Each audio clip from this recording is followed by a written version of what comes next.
Okay, welcome to the stream. So, let me make sure my camera is actually facing me because I'm pretty sure they're supposed to do that. So today's stream is going to be, for me, it's going to be an outline for my biggest video of the year, which is, it's going to be a full-on long-form video ranking every single game listed here. It's gonna be truly a crazy video to edit, but probably I'll spend around a minute and a half on each game. Maybe even some games I will spend less on because I've talked about them so much. But I don't really know what to do audio wise for this stream. Like it might sound pretty boring if I just don't have any music, but I don't know what kind of background music to use. Obviously, it was easier when I did the OST video, but yeah, I am going to be. We can, as I'm ranking these games, you can ask me more questions about them, what I think about them. I will not be answering the small Hylians question, but anybody else, yeah, I'm just specifically discriminating against small Hylian in chat. So, yeah, everybody else, free to ask me any questions regarding the game because, uh, I mean, I don't plan on this being a super long stream. I don't want it to be a super long stream, but we are going to get through this, and I'm going to put some decent. Okay, cry three times, you too.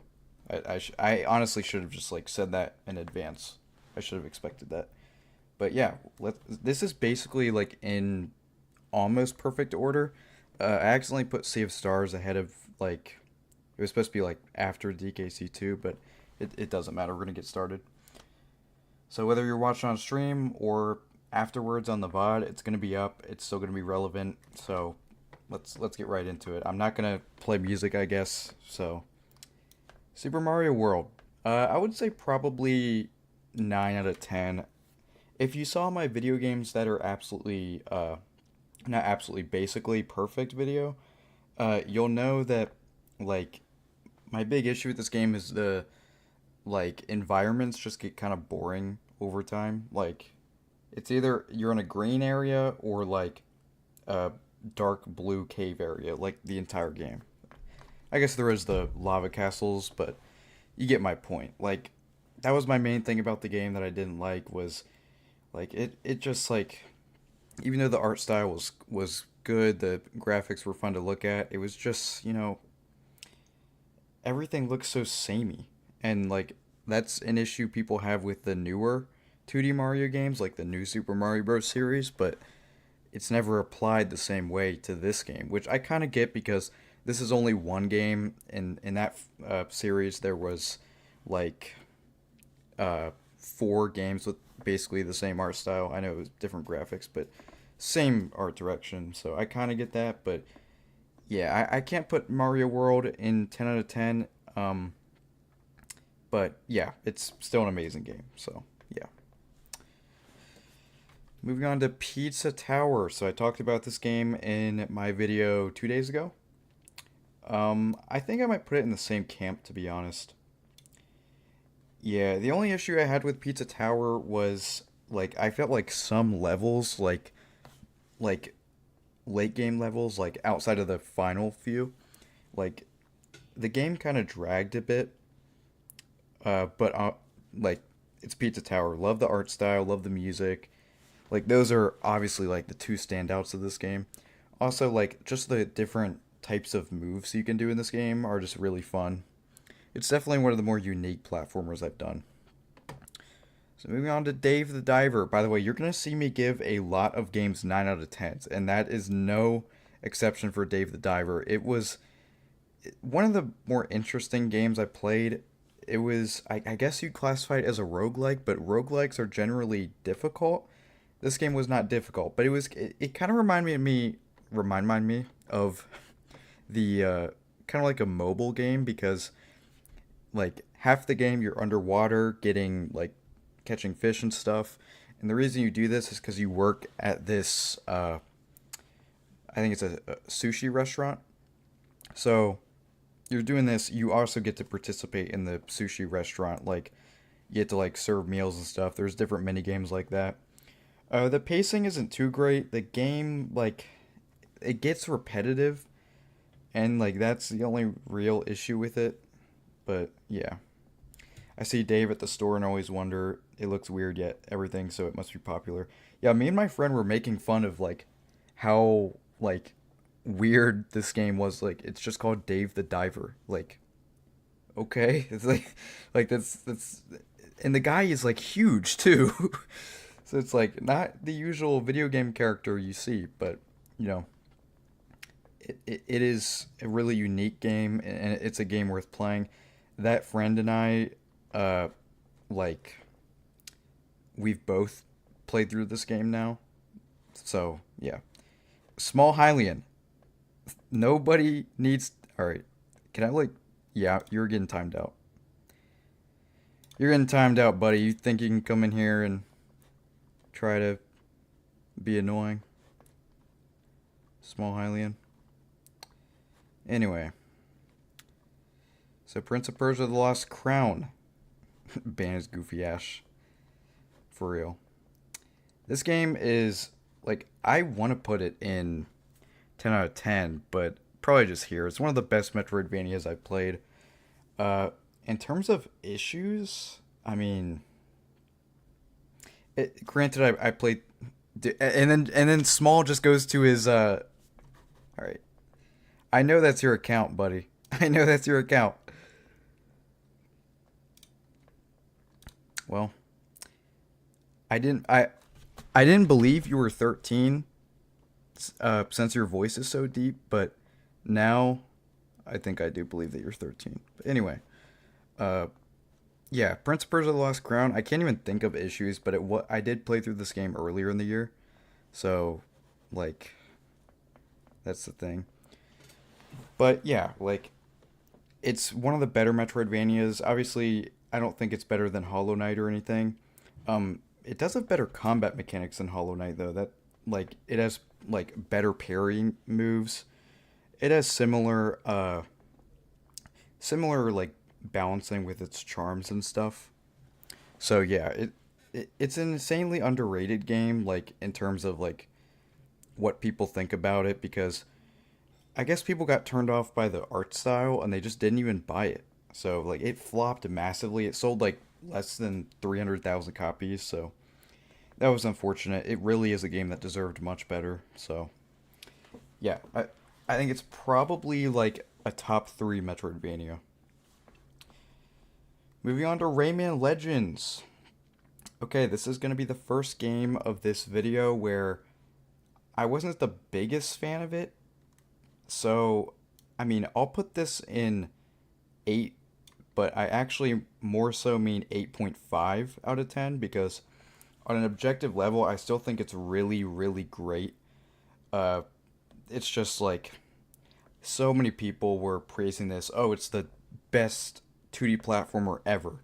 And as somebody who plays a lot of those games, I was like, now hold on. So I played through it and like I mean, yeah, it was great, but best 2D platformer ever? Like I just wasn't seeing it. Like now I didn't do like absolutely everything in the game, but yeah. Rayman Legends I think what was my biggest issue?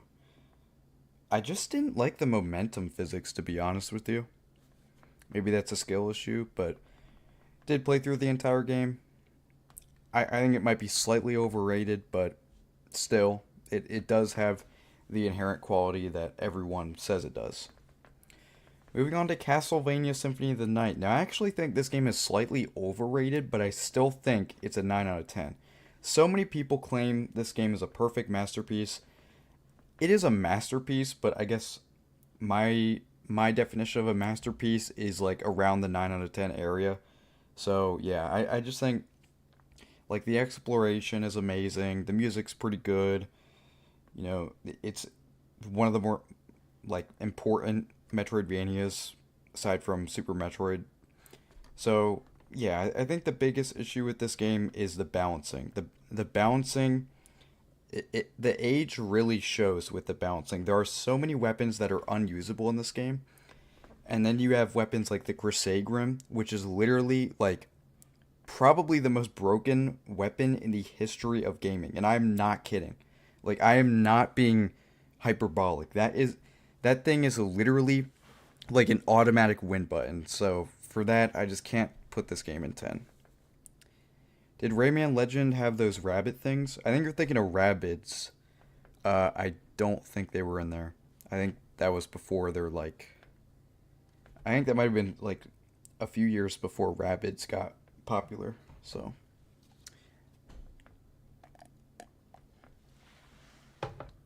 Moving on to Blasphemous. Okay. I was kind of harsh on Blasphemous when I first played it. I think the thing is that it's consistently solid game. It just doesn't ever really peak. And that's my problem. Like it does everything considerably well. Slight voice crack, but it's just not anything spectacular. I would say it's probably like exactly an 8 out of 10. So, yeah. Metroid Dread. So I think Metroid Dread is probably gonna be around 8.5 out of 10. Uh, Although I could definitely see people giving it a 9. I wouldn't complain if you gave it a 9. Um, I just found some of the controls to be pretty janky. Uh, Also, like, wasn't a huge fan of the EMMI sections, which are like the robot that's like chasing you throughout the game. Also, I swear my camera keeps progressively like moving to the left, so might be the cord is shorter than usual, but yeah, Metroid Dread. My biggest issue was it was probably just controls. It kind of just annoyed me the entire time. Another slight voice crack. But yeah, like it. I think as somebody who's only played two Metroid games, this game included, uh, I thought the story was actually very very good. Anyway, another thing I noticed is I swear I played through Metroid Prime earlier this year, but I don't think it's on here. Or Metroid Prime Remastered, that is. I'm pretty sure I beat that game like maybe it was last year, I'm not sure. But yeah. We get to Ocarina of Time yet? It'll be after Doom 2016. Doom 2016, I'd probably give about an 8.5 out of 10.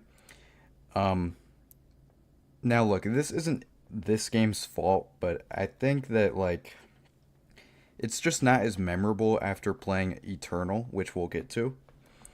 Uh it does have some better balancing in some areas.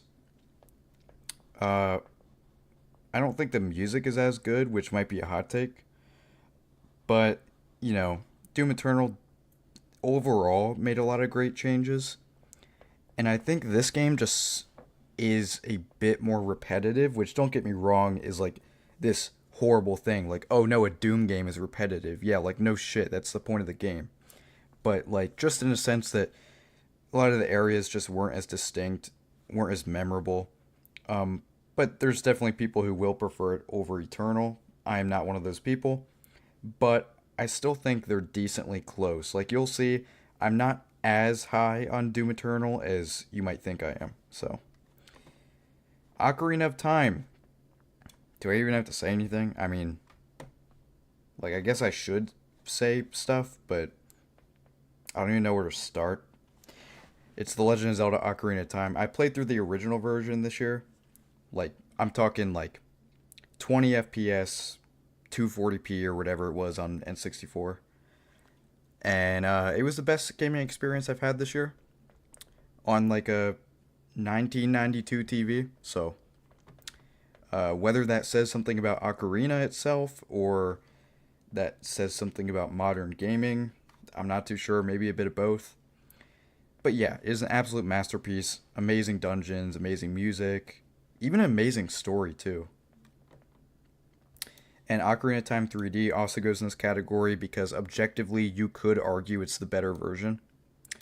I like the classic though. I'm gonna rank the classic above it in the rankings. Just like probably like uh, Ocarina of Time 3D be like number two or something.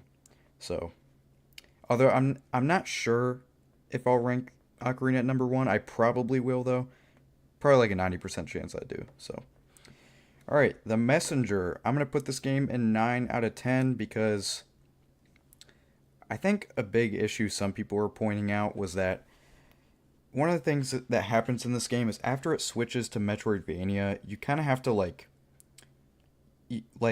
it's a bit hard to explain. Like some areas you have to keep going through in order to progress to like a different area to get back there.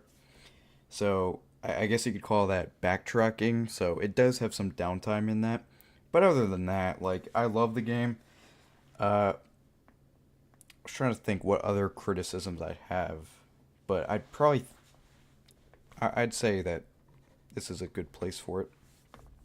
But yeah, as you can see already, uh, I am generally like optimistic about video games. I know a lot of people are like, "Oh, this game was like awesome, 7 out of 10." But I'm more like I judge games based on like I detract points from issues I had, and if I had like no issues, it's gonna be like a 9 something. So I saw a copy of Ocarina and an N64 at the flea market the other day. I wanted to buy it. The system didn't have a price on it, and the system was dirty AF. Yeah, you should definitely look for a price for that because assuming the system works, if you get that for like $60 including the game, like anything 60 and under, that is an absolute steal. So yeah, I'd recommend like if it's close to you again, like and you go back there, like yeah, check it out. Moving on to Portal. So I think Portal by technicality does go in 10 out of 10.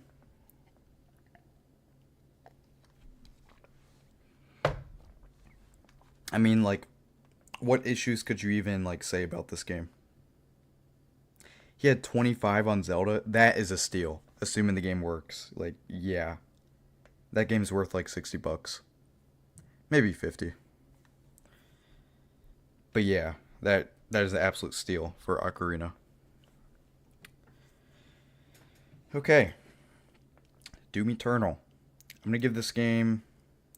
Okay, so I'm gonna put it in 9, but that's only because of rounding up. I'd probably give like Doom 2016 like an 8.4, 8.5, and then I give Doom Eternal like an 8.8. So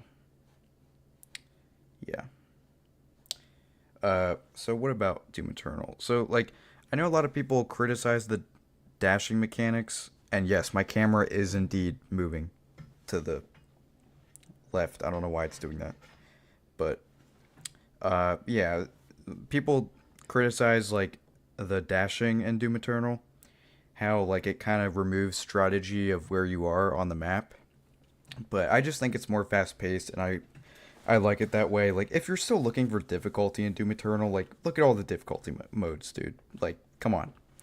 Like if you're like, oh, it's too easy, yeah, play whatever Doom calls the like hardest difficulty. So yeah, I don't really think I think Doom Eternal has some issues, but it doesn't detract from the amazing experience.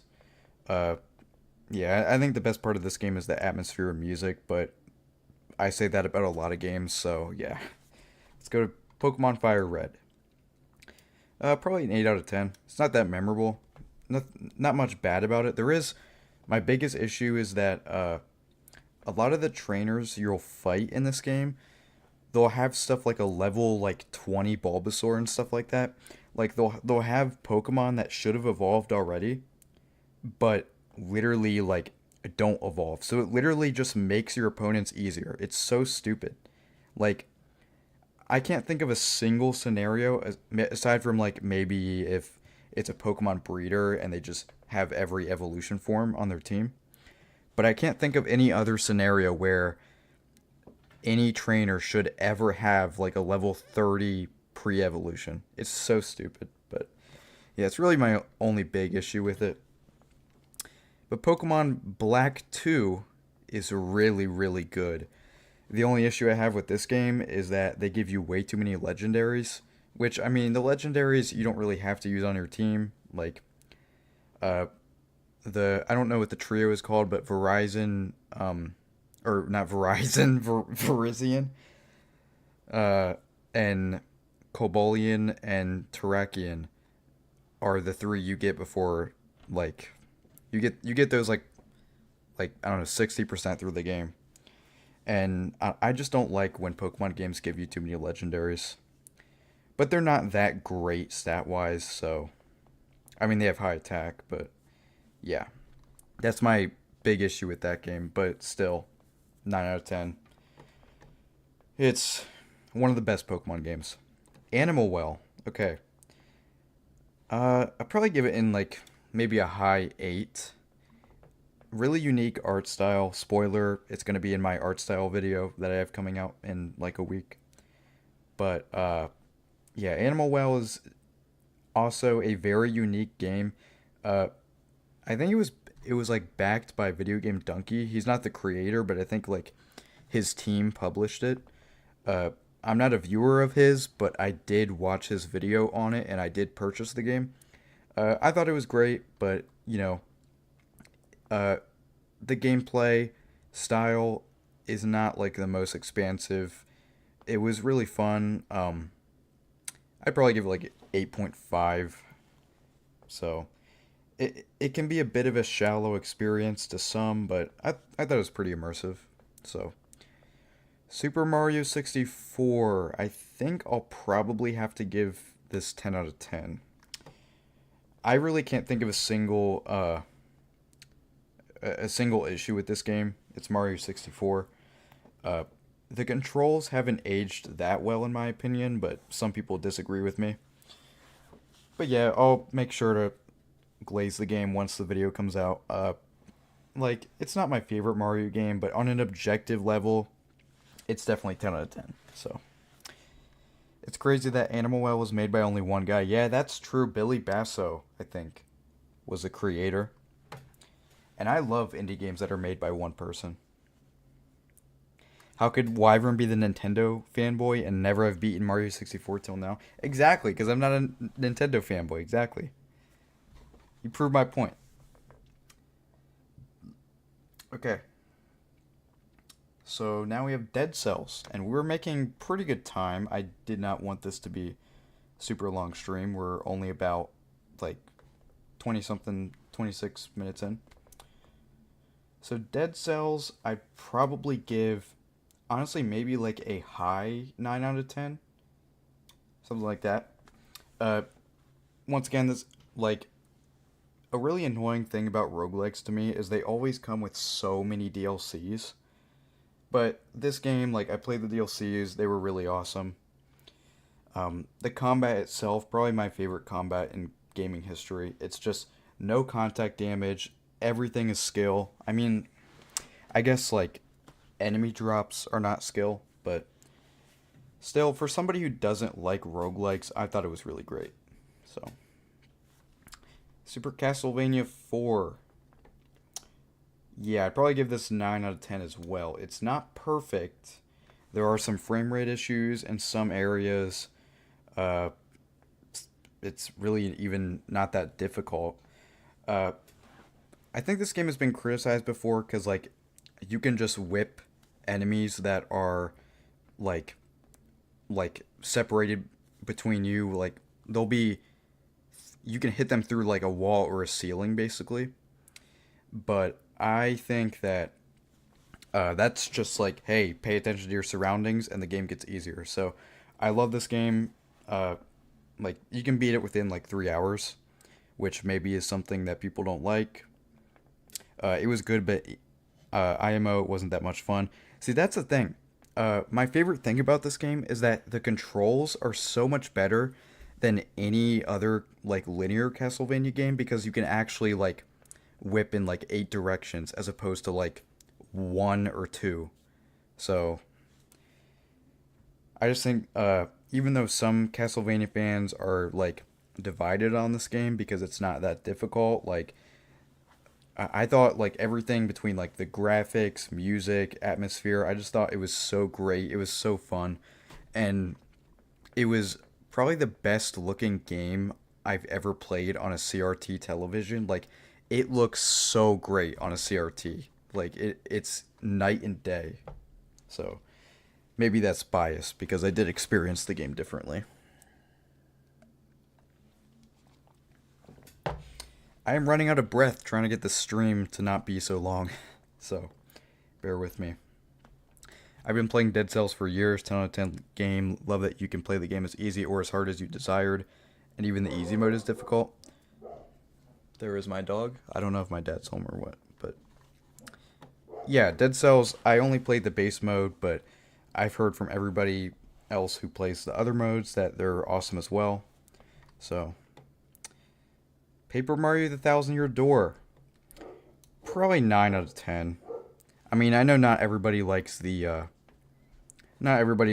remake compared to the original. Obviously, they split the frame rate, which was really stupid. Like, Nintendo prioritized the graphics of this game over the FPS. That should never, ever happen. So, yeah. But still, they added new content and stuff like that, so it was a high-quality remaster, in my opinion, so playing the OG right now. Let me know how that goes, because I have not been able to find an OG copy, and I'd love to see what the differences are. So, Sea of Stars. Probably give this a 9 out of 10 as well. Okay. So, like, let's see how many 9 out of 10s we have. So, we have, what, like 12 9 out of 10s? Compared to, like, 5 8s and 4 10s. So, yeah, trust me, I do know there are going to be at least 3 games in these categories that I'm not a big fan of. I think there'll be like 4 actually. So, yeah. We're going to get to some stinkers. Well, actually, I mean, 7 out of 10 is still good, so. Pokemon Alpha Sapphire. I was really high on the Gen 3 remakes for a while, but after replaying this game, I don't think it's as great as I once thought it was, to be honest. It's way too easy, and like, I don't know. It's not like, I feel like Gen 3 did not need remakes in terms of like making the game better. They did need remakes in the sense that it helps preserve the games, gives more people access to playing them. But like, I don't think I don't think these remakes made Ruby and Sapphire better games. They just didn't. I think in some ways they made them worse. So, unfortunately, got to stick it there. Oh, the reason it's in here is because I played through Omega Ruby a long time ago, and this game I played this year. So, technically, I've played this game before. It's just a different legendary on the cover. So, yeah. Elden Ring. I'm going to get in so much trouble with my opinion on Elden Ring. I'd probably give it like an 8.5. People are going to hate me so much. I'm just not a Souls guy. I powered through and beat it, and I still thought it was a like, phenomenal game objectively. It's just, in my video, I'm not a huge fan of this game, so I cannot like put it so far ahead from everything else. So, yeah. Apologies for that. I'm just not a big Elden Ring guy. I thought a lot of the late game bosses were terrible. So, but yeah, like, it's still, the open world is awesome. The combat mechanics are great. It's just not perfect. I did have a lot of issues with it. So, hopefully I'm allowed to say that. So, let's move on to Donkey Kong Country. This game is probably around 8.5. It has issues. I remember in one of my videos I said it had a perfect difficulty curve. Yeah, that's just false. It does not have a perfect difficulty curve. It also just has some bad levels and terrible bosses.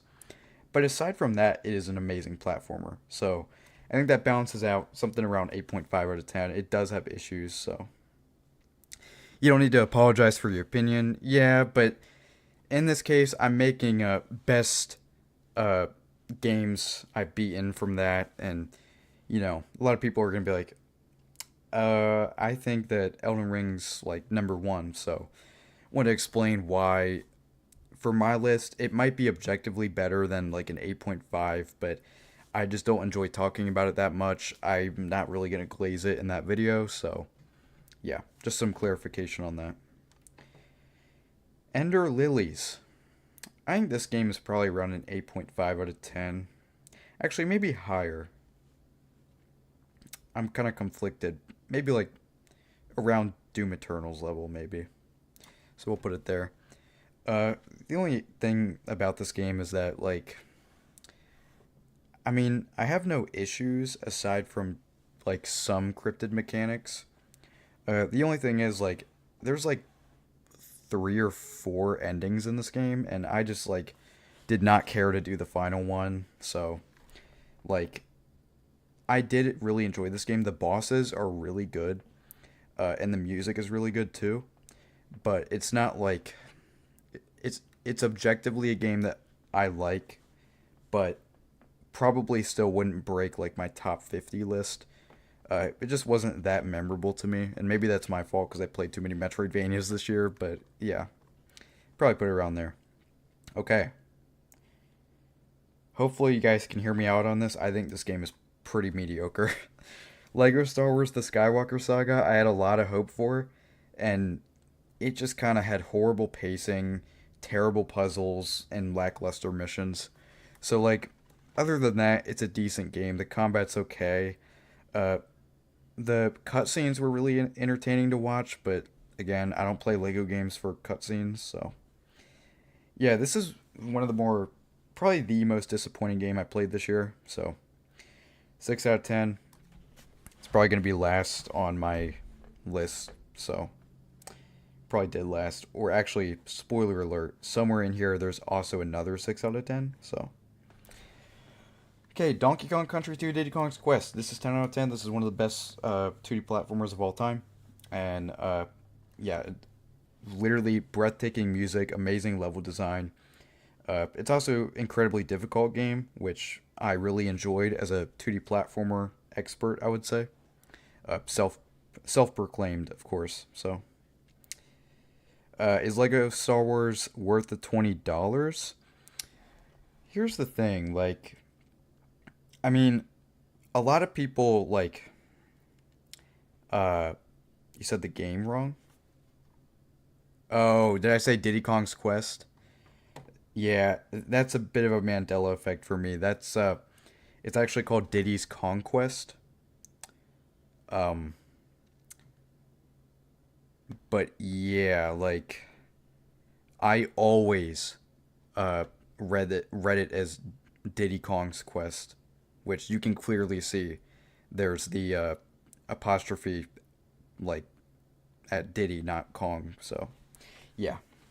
Anyway, what were we talking about? What game were we on? Lego Star Wars, I guess. Yeah. As a like in terms of is it worth 20? I bought it for a similar price, and like I'm a physical collector, so I don't regret it. But there's other great games you can get for $20. So no, absolutely not. So here we have The Legend of Zelda: A Link Between Worlds. Honestly, is it wrong for me to put this in 10 out of 10? Like, is that wrong for me to do that? I don't think it is. This game was awesome. It really, like, the dungeon quality in this game really surprised me. I wasn't expecting much, but the mechanic of, like, shifting into, like, this 2D figure and going across the walls, like, it made you think so differently about how to approach dungeons. It was just an awesome time. And I also love the music, the art style. I think the art style is better than the Switch top-down Zeldas. So, yeah, I think this game's like, I wanted to say amazing and awesome at the same time, so I said amah. But yeah, next we have Yoshi's Island. Probably put this like 9 out of 10 directly, like 90 out of 100. The biggest issue I have is it's like some of the later levels just get so boring. And other than that, I think it's a perfect game, aside from that one thing. Some of the levels in this game just do not hit. Other than that, great music, even great bosses, honestly. They're not that difficult, but they're so original. So yeah, also the art style. Like, the art style's incredible. Probably my one of my favorite art styles out there. So, speaking of my favorite art style out there, we have Okami, or I guess Okami. I probably put this in 10 out of 10. Probably be more like a 95, but I'll just round up. So yeah, it's basically like a Zelda game. Uh, Dungeons aren't that great, but everything else is just so original. Pacing's a bit messed up, but yeah, like I'd probably give it in between like a 9.3 to 9.5, something like that. Yeah, the art style is the best in gaming, no question. Uh, what else? Yeah, the big issue you'll see if you play this game is the pacing. It's very slow pacing. I think I beat it in like 36 something hours, so I mean it's not horrible. It's doable. But like there are boring sections of the game, sections of the game that don't feel like they belong there, but other than that, masterpiece. So, okay. This might be confusing. This is Minecraft, but it's not like just obviously I played Minecraft before. This is Minecraft Wii U edition. So I am counting this as its own version, and I'll give it a 7. It's not the best way to play Minecraft. Uh, and the big issues holding it back is resolution and frame rate. They're both pretty bad for Minecraft standards. But other than that, completely playable version. You might even consider giving it an 8, but I'll give it like 7.5. So, yeah. Mario Superstar Baseball. We're going to go ahead and get both these games out of the way. Nope, go an 8. These games are both pretty fun, but they do have some flawed mechanics. Mario Super Sluggers doesn't have the greatest controls since it used Wiimote. Mario Superstar Baseball, the campaign mode gets super repetitive, but other than that, they're fun party games, just fun sports games in general. Better than like MLB The Show. So, all right. Uh, yeah. This next game is interesting. So, uh, in case you thought Lego Star Wars: The Skywalker Saga was my least favorite game, like I don't know if I said that. Uh, I don't remember if I did, but in case you thought that was my least favorite game of this year, uh, oh boy, this game was. Oh my gosh. Oh, Yoshi's Island DS. No, I loved the first Yoshi's Island, but this game was just not good. It was just not. The level design was so boring. Like I know that uh obviously the first one didn't have the best level design in 2D platformers, but this game, it puts you to sleep. And the new mechanics, like with, oh, it's not just Baby Mario, it's also like Baby Peach, Baby Donkey Kong, Baby Wario. It just falls flat. It's just more of a gimmick than like a good gameplay mechanic. Like, all that happens is there'll be like a station where you can swap them. So, like, in reality, it's literally a waste of time in disguise. So, also, the music is really bad, which is like sad because the first game had such good music. So yeah, it's all around just one of the most disappointing games I've ever played. Yeah, it's probably gonna be last on my tier list or my ranking. So Super Meat Boy, probably around a low 80. It was a really good like change of pace because I've been playing a lot of longer games. Well, I guess not longer games, but games with longer levels. And this game, like all the levels can be beaten in like 10 seconds. So yeah, it was really fun, bite-sized levels. Obviously, like some of the like bosses, I'm thinking of one in particular, were so bad. So obviously, like it does have issues, but you know, it's a very good platformer. So, all right, Echoes of Wisdom. Probably put this game in around 85 area, something like that. So yeah, this game obviously it has two standalone or two standout issues. One is frame rate. I mean, that's just undeniable. The game just does not run well.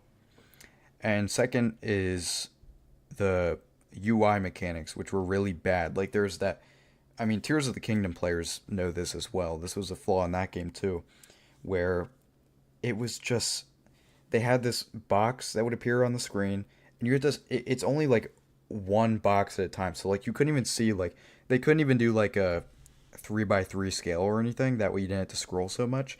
It was just like one by however many like things you had on screen.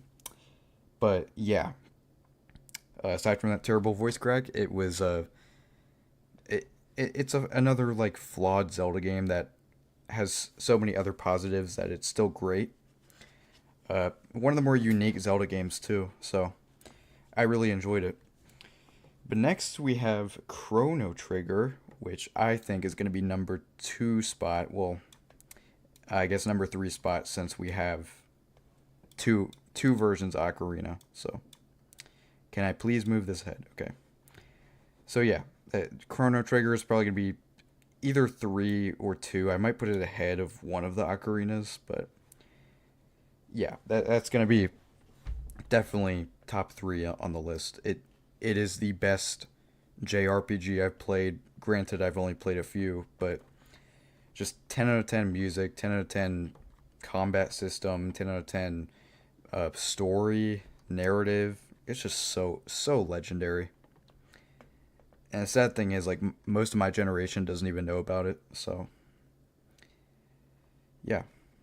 Next, we have Void Rot. Now, I received this game for free from the devs at Quali, uh, and I thought it was pretty good overall. I'd probably give it like around an 8. Now, like, the biggest thing about this game is it's so inspired by Hollow Knight that it kind of like it highlights how a lot of its features are just lesser than that game. So I think that hurts it quite a lot, but the big thing with this game is the exploration is awesome. And I think that's most of what gives it the 8 out of 10 score.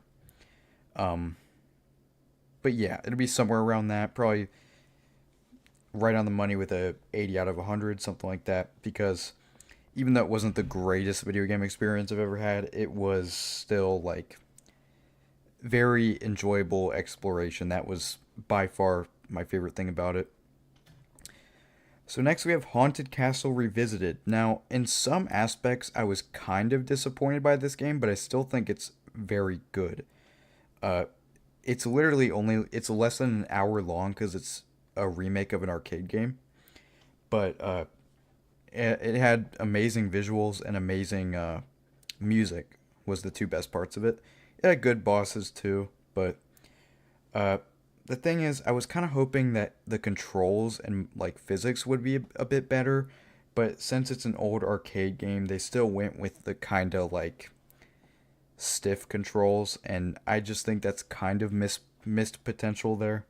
But it's whatever. Like I said with Super Castlevania, I like when Castlevania games have better controls, and that's usually not the case. So, yeah.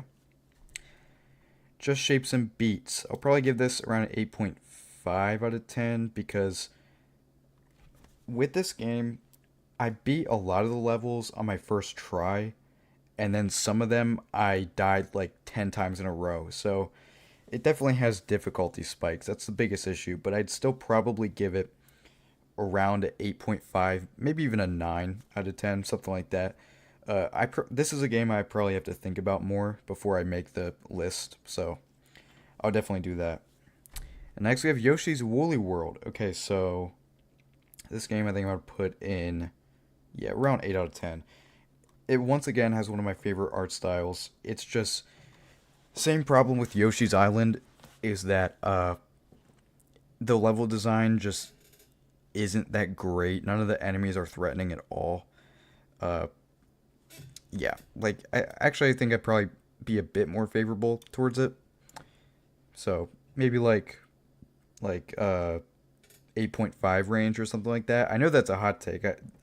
Like not everybody loves this game, but yeah, I think it's a bit of an underrated gem, especially for the Wii U. So yeah.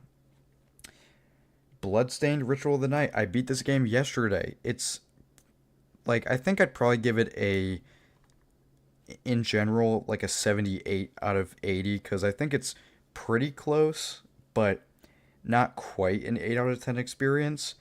It's just not one of the better Metroidvanias I've played. Now, granted, the music is amazing in this game. It is so good. But everything else, I mean, it's tolerable. Like, I like the exploration. I like the story. The combat is usually decent, but there's a lot of enemy spam in this game. So, yeah, like, I had another issue with it. Oh, yeah, the visuals.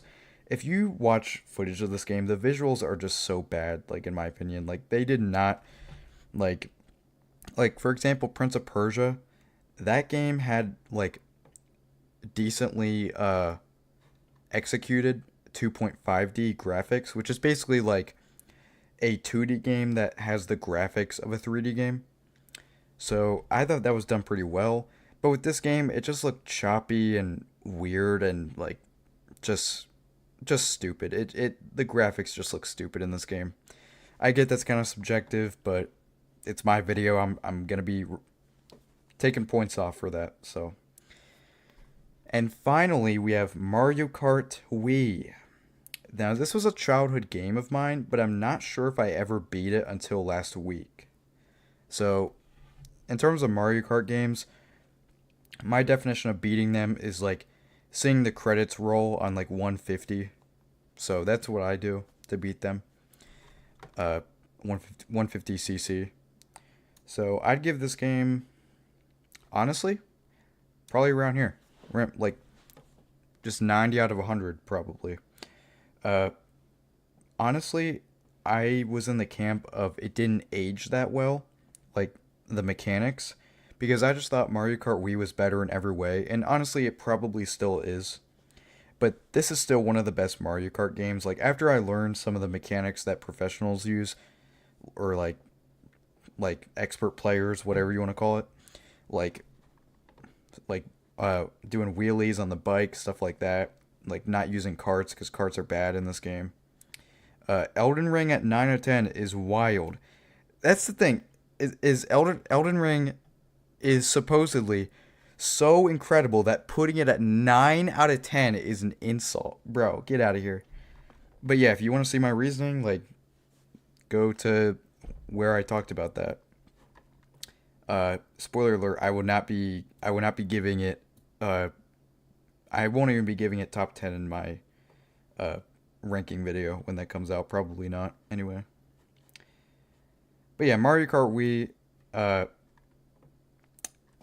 yeah. Once I got back to this game, I realized it's better than I thought it was, and yeah, I just think it's definitely it deserves the huge modding scene it has because it's like general racing mechanics are really good, but those damn blue shells still annoy me. So that was the list. I guess I'm gonna hop off here. Uh, Free to screenshot this or whatever. This VOD's gonna be up forever. So yeah, I don't really have anything else to say. You can expect this video to happen around Christmas time. I would say like literally within days of Christmas. I'll probably have this out. It's gonna be the toughest video I've ever edited because there's gonna be like 45 games in this video. Granted, there was only 43 right now, but I'll probably play through like 2 or 3 more games. I might even try to get to 50, but I'd have to play through like 7 more games in a month and a half, so I'm probably not going to get that done because, yeah. Uh, Leando, I know you're bullshitting in chat to make me mad, but we can talk about it after I get off here if you want, so. Yeah. That's it for me. I know it wasn't as long as the video game OST live stream, and I just accidentally backed out of every tab I have, so yeah. Hope you're excited for the video to come out, and that's about it.